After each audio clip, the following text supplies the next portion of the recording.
ภาพอึ่งห้องกลางเว้นพี่น้องฝนตกหญ้า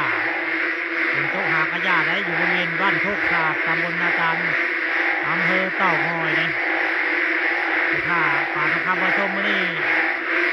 เอาภาพอึ่งร่วมกลางเว้นมาให้เบิ่งมาชมในฝนตกแห้งอยู่บ้านโคกสาดตำบลนาตาลวันที่19ได้มานี่ฝนตกแห้งถ้าป่าทองคำมาชมก็เลยมาภาพอึ่งลง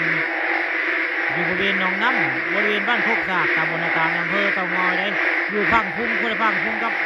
ระหว่างบ้านเต็มเพนกับบ้านโคกสาดอันนี้อึ่ง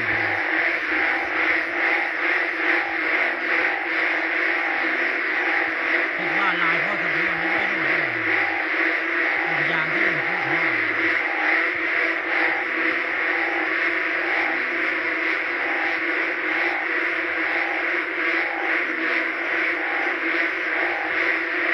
เพื่อนน้ำตาบ้างนะมันตกหักมันตกปีแรกเนาะมันตกแห้งก็เลยก็เลยห้องล้มลายเลยลายพ่อสะเทือนนี่คือ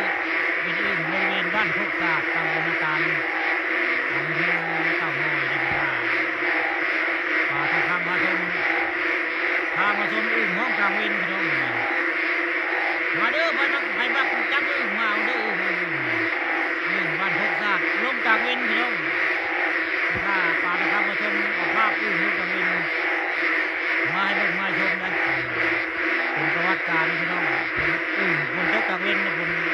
เจ้ากลางเว้นคนยากอึ่งเคยลงเลย